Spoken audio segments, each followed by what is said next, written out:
বন্ধুরা, অভিজ্ঞান education YouTube চ্যানেলে তোমাদের প্রত্যেককে স্বাগত জানাই। বন্ধুরা, সামনে তো রেলের গ্রুপ ডিতে প্রচুর শূন্যপদে নিয়োগ হতে চলেছে। তোমরা জানো মোটামুটি 32,500 মতো রেলের গ্রুপ ডি নিয়োগ হতে চলেছে। তাই আজকের ভিডিওতে আমি তোমাদের জন্য নিয়ে এসেছি রেলের গ্রুপ ডি পরীক্ষার সম্পূর্ণ সিলেবাস। তাই রেলে 2025 সালে যারা রেলের গ্রুপ ডির পরীক্ষা দেবে, আজকের ভিডিওটা তোমাদের জন্য ভীষণভাবে গুরুত্বপূর্ণ হতে চলেছে। তো চলো সরাসরি ভিডিওটা দেখি। আজকের ভিডিওতে তোমরা কি জানতে পারবে। আজকের ভিডিওতে তোমরা জানতে পারবে কোন কোন বিষয় থেকে প্রশ্ন হবে, কত নম্বরের পরীক্ষাটা হবে, যে রেলের গ্রুপ ডির যে পরীক্ষাটা হয় সেটা কত নম্বরের হবে, কোন কোন বিষয় থেকে প্রশ্নগুলো হবে, পরীক্ষার জন্য তোমরা কতক্ষণ সময় পাবে এটাও জানতে পারবে।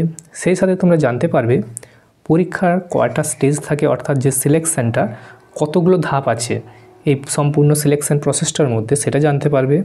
সেই সাথে জানতে পারবে এই রেলের গ্রুপ ডি পরীক্ষার যে পরীক্ষাটা হবে তাতে কোনো নেগেটিভ মার্কিং আছে কি না, এবং থাকলেও সেই নেগেটিভ মার্কিংটা কত নম্বর রয়েছে, মানে কটা ভুল করলে কত নাম্বার কাটা যাবে, এই বিষয়টাও তোমরা আজকের ভিডিওতে জানতে পারবে।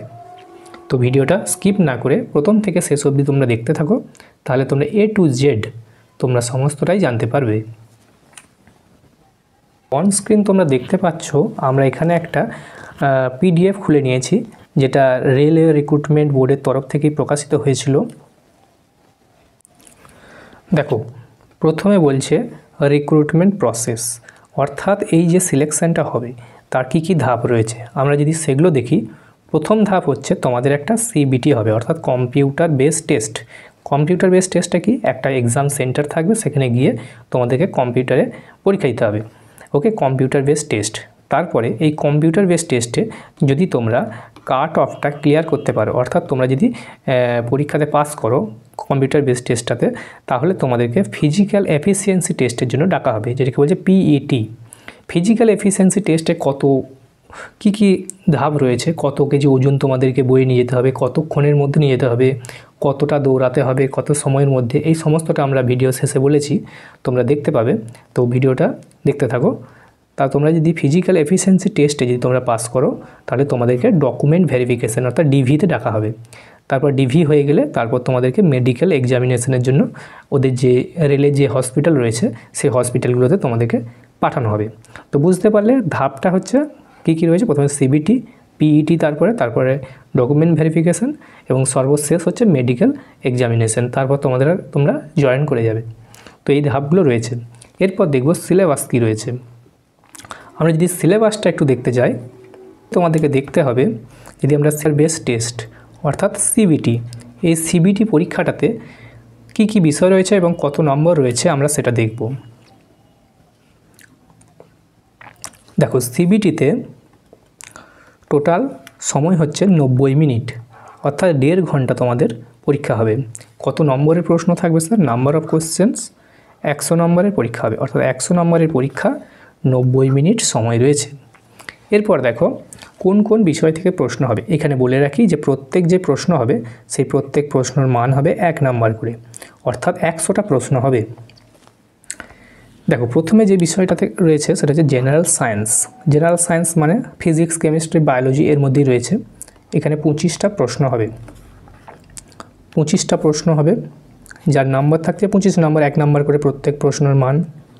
এরপর রয়েছে অঙ্ক, ম্যাথমেটিক্স। ম্যাথমেটিক্সের সিলেবাস কম্পিটিটিভ এক্সামে যেটা থাকে সেটাই আছে, 25টা প্রশ্ন হবে।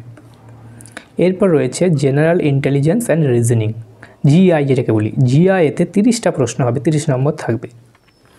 এরপরে রয়েছে general awareness and current affairs. এই যে জেনারেল অ্যাওয়ারনেস রয়েছে না, জেনারেল অ্যাওয়ারনেসের মধ্যে কিন্তু তোমাদের যে হিস্ট্রি, জিওগ্রাফি, পলিটি, ইকোনমিক্স, হ্যাঁ, এই সমস্ত বিষয়গুলো কিন্তু এই জেনারেল অ্যাওয়ারনেসের মধ্যে রয়েছে, এবং কারেন্ট অ্যাফেয়ার্স সাম্প্রতিক ঘটনাবলী এই বিষয়টাও রয়েছে। এবং এখানে টোটাল প্রশ্ন হবে কতটা? টোটাল প্রশ্ন হবে 20টা, 20 নম্বর থাকবে। টোটাল 100 নম্বরের পরীক্ষা হবে, যার সময়সীমা 90 মিনিট। ওকে, বোঝা গেল? এটা হচ্ছে বেসড টেস্ট।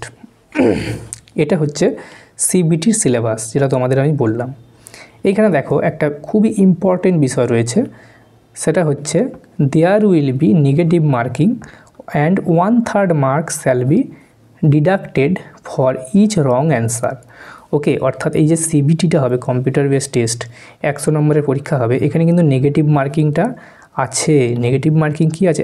1/3, 1/3, অর্থাৎ 1 নম্বরে 3 ভাগের 1 ভাগ কেটে নেওয়া হবে একটা ভুল করলে। অর্থাৎ আমরা যদি একটু সোজা কথায় বলি যে 3টে ভুল করলে 1 নাম্বার কাটা যাবে। ওকে, তাহলে নেগেটিভ মার্কিংয়ের ব্যাপারটা বোঝা গেল। নেগেটিভ মার্কিং রয়েছে 1/3 করে। দেখো এখানেতে বিস্তারিত সিলেবাস রয়েছে যে কোন কোন টপিকগুলো রয়েছে, ম্যাথমেটিক্সের ক্ষেত্রে কোন কোন চ্যাপ্টার রয়েছে, number system, time and work, এই সমস্ত তোমরা দেখে নেবে এটা। তারপর general intelligence and reasoning, GI, এই বিষয়গুলো থেকে জিআইয়ের প্রশ্ন হবে। জেনারেল সায়েন্স, এটার মধ্যে বললাম ফিজিক্স, কেমিস্ট্রি, লাইফ সায়েন্স অর্থাৎ বায়োলজি, এগুলো 10th স্ট্যান্ডার্ড অর্থাৎ মাধ্যমিক স্ট্যান্ডার্ডের প্রশ্ন হয়। এবং general awareness and current affairs, যেটা বললাম এর মধ্যে কিন্তু এই যে ইকোনমিক্স, পলিটি, হিস্ট্রি, জিওগ্রাফি সবই রয়েছে। তো এই সিলেবাসটা তোমরা চাইলে এখানে একটু স্ক্রিনশট নিয়ে নিতে পারো। যদি সিবিটি অর্থাৎ কম্পিউটার বেস টেস্টে পাস করো, যদি কাট অফ ক্লিয়ার করতে পারো, তোমাদেরকে ডাকা হবে ফিজিক্যাল এফিসিয়েন্সি টেস্টের জন্য। এই যে physical efficiency test, PET, physical efficiency টেস্টের ক্ষেত্রে দু রকমভাবে ফিজিক্যাল এফিসিয়েন্সি টেস্ট হয়, একটা হচ্ছে ছেলেদের আর একটা হচ্ছে মেয়েদের। তো ছেলেদের ক্ষেত্রে কি কি ক্রাইটেরিয়া রয়েছে সেটা আমরা দেখব। দেখো ছেলেদের ক্ষেত্রে যে ক্রাইটেরিয়াটা রয়েছে, তোমাদেরকে 35 কেজি ওজনের একটা বস্তা, 35 কেজি ওজন তোমাদেরকে 100 মিটার নিয়ে যেতে হবে। কতক্ষণে? না 2 মিনিট সময়ের মধ্যে। এবং তোমরা এই নিয়ে যাওয়াতে একটাই চান্স পাবে, অর্থাৎ তোমাদেরকে কিন্তু নামানো চলবে না। মানে 35 কেজির বস্তাটাকে 100 মিটার দূরত্বে গিয়ে নামাতে হবে, 2 মিনিট সময় পাবে তার মধ্যে, এবং একটাই চান্স পাবে, তোমরা নামিয়ে দিলে কিন্তু বাদ হয়ে যাবে, অর্থাৎ নামানো যাবে না। এবং সেই সাথে আরও একটা জিনিস রয়েছে, অ্যান্ড 1000 মিটার তোমাদেরকে দৌড়াতে হবে 4 মিনিট 15 সেকেন্ডের মধ্যে। এটা হচ্ছে ছেলেদের ক্ষেত্রে। ওকে, ছেলেদের ক্ষেত্রে ফিজিক্যাল এফিসিয়েন্সি টেস্টে বোঝা গেল। এরপর যদি দেখি মেয়েদের ক্ষেত্রে, ফিমেল, দেখো ফিমেলদের ক্ষেত্রে তোমাদেরকে 20 কেজির একটা ওয়েট নিয়ে যেতে হবে, 100 মিটার দূরত্বই নিয়ে যেতে হবে, এবং তোমরা সময় পাবে 2 মিনিট। হ্যাঁ, এবং তোমরা অবশ্যই একটাই চান্স পাবে নিয়ে যাওয়ার জন্য, এটা ক্লিয়ার করবে। এবং তোমাদেরকে 1000 মিটার দৌড়াতে হবে, সময় পাবে তোমরা মহিলারা 5 মিনিট 40 সেকেন্ড। এটা কিন্তু ফিমেলদের ক্ষেত্রে বলছি। হ্যাঁ, ফিমেলদের ক্ষেত্রে সময়টা একটু বেশি থাকে। হ্যাঁ, আর এক্ষেত্রে ওয়েটটা একটু কম থাকে, আর কিছুই না, দুটো সেম। এটাতেও ওয়েট লিফটিং, এটা হচ্ছে রানিং। তো এই দুটো ক্লিয়ার করলে তোমরা যদি পাস করে যাও, তাহলে তোমাদেরকে ডকুমেন্ট ভেরিফিকেশনের জন্য ডাকা হবে, এবং তারপর তোমাদের মেডিকেল এক্সামিনেশন করানো হবে। তারপর আফটার মেডিকেল এক্সামিনেশন তোমরা জয়েন করবে।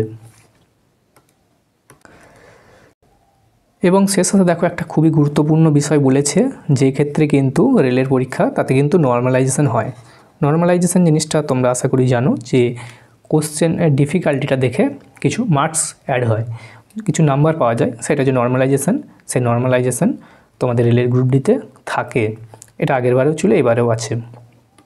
তো এই ছিল বিস্তারিত সিলেবাস রেলের গ্রুপ ডির। যদি ভিডিওটা ইনফরমেটিভ বলে মনে হয়ে থাকে, আমাদের ভিডিওটাকে একটা লাইক করে দিতে পারো, এবং আমাদের চ্যানেলে জুড়ে থাকতে চ্যানেলটিকে সাবস্ক্রাইব করে নেবে। তো দেখা হচ্ছে পরের ভিডিওতে।